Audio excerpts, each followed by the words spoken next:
Nintendo would crap on their own birthday cake. What's going on in the internet? Selfish here with Retrospect. And because we focus on products that emulate, today we are going to talk about Nintendo celebrating Switch's birthday by grifting itself to the biggest emulators. Let's take a look.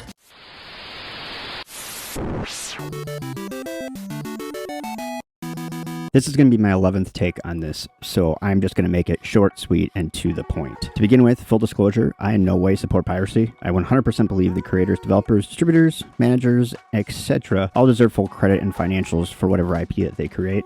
I'm a supporter of legal emulation for preservation and also allowing you to play your games on any device you want to, because sometimes it plays better on something else. So this Nintendo Yuzu / Citra lawsuit comes down to a couple of basic things. First, I don't think Nintendo thought they could win. Oddly enough, if you read the lawsuit, they never actually said that Yuzu did anything illegal. They said they did things that are unlawful. And as somebody who doesn't even pretend to be a lawyer on the interwebs, I can still tell you that there is a difference between unlawful and illegal. And I actually looked it up to double check. In the state of law, unlawful just means you're playing below bar. It doesn't mean you're actually doing anything that's considered illegally wrong. Nintendo doesn't accuse Yuzu of doing anything illegal. Nintendo also says that emulation equals piracy. Nintendo themselves emulate on NSO. That's how you're able to play Super Nintendo, NES, Game Boy Advance, Game Boy, all those games that are on NSO. It's because Nintendo's emulating games from previous systems. But what Nintendo really wants to do is take the same 6 games over the course of 8 consoles and just resell you the same games over and over again, because they haven't had a whole lot of new IP in a long time. Emulation hinders their ability to resell you the same games over and over again. If you need another example, the 3DS library is about to get shut down. If you don't have those games on your device, you will lose those games. And the only way you can play those games again is to pay for them again on a new platform. So unless you have a physical copy, anything you bought off the store will be gone, and Nintendo will make money off of you again. They didn't care about the $2.4 million.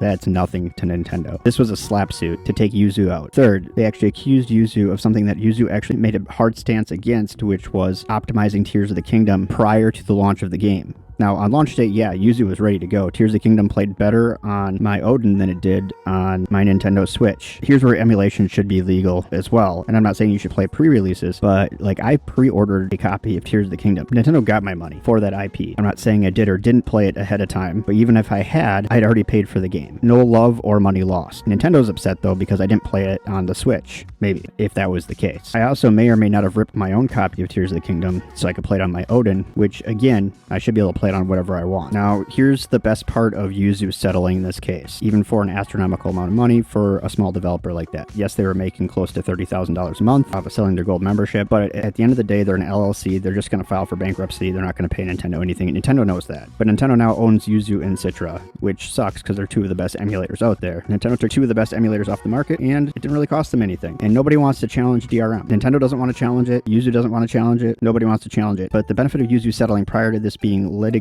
for doing things that Nintendo considers unlawful, not illegal, but unlawful, is now there won't be a new precedent set for emulation going forward. We're going to be on the same precedent that was set about 30 years ago that we're continuing to use today. So it's not going to make emulation any more or less illegal than it is now. In fact, the precedent right now is that emulation is 100% legal. There's nothing wrong with emulation. And I'm a firm believer that with right to repair, emulation just can become more legal, because that opens up a whole can of worms as to how, why, and what you do with things that you own. I'm going to give you my conspiracy theory that I came up with in the last 11 takes. Nintendo's pissed because Yuzu developers are actually doing a better job creating software to play their games than Nintendo themselves are. Now, remember that the Nintendo Switch that just turned 7 over the weekend is actually underclocked so badly that you can emulate Switch games on a Nintendo Switch. And the rule of thumb is you need to be 8 to 10 times more powerful to emulate the previous system, which is why you're not seeing but like 2 or 3 games on PS4 and nothing on PS5 being emulated right now. And nobody's going to attempt to emulate Xbox because all those games are available on pretty much any platform you could play them on. But Nintendo needed that code in order to make their games better. And I'm sure that's not really what happened, but it just seems like a good way to put some icing on the cake here, because all of a sudden Nintendo games are going to be enhanced after this lawsuit. It also takes away some of the conversation of the fact that Nintendo just pushed the Switch back another year, so it'll be at least 8 years before the next console comes out, which means we're using 12-year-old technology by then. So that's my 2 cents in a nutshell. But if you want to know how I broke everything down and the process I went through and the gibberish that's in my mind, I'm going to leave a link down in my thingamabob to an article that I wrote over on the website, which just kind of goes a little bit more in depth. I just didn't want to make this video super long, so if you want to get more in depth, again, links down on my thingamabob. And I'd love to hear your opinions, no matter what they are. I'm going to tell you right now, though, my answer is going to be if you say that it's because it's illegal to emulate a current system, the law does not separate the two, and you can look it up. And also, on that, a current system should actually be easier to emulate because all the equipment is new and fresh and available. Brand developers haven't had as much time with the software, but the main point of it is if you buy an album from iTunes, you should be able to play it on your Zune. If you are one of the lucky few people that has a Zune, you should be able to play that music on your Zune, and you can. So saying that you can't rip your own games and play them on Odin or your RG556 or your Retroid Pocket 4, saying that you can't do that is completely contradictory to the way that the software laws work. And again, you could even bring in right to repair. The way those laws are written do a lot more than just repair. But again, I'm not even an armchair lawyer, less an internet lawyer, but that's my opinion. So yeah, let me know down in the thingamabob. Also, if you like this video, I'm sorry, this isn't the normal content I put up. If you want to share this video, that'd be great. Sharing helps grow the channel, and I'm more of a grower than a shower, so I could use all the help that I could get. Anyways, I'm out.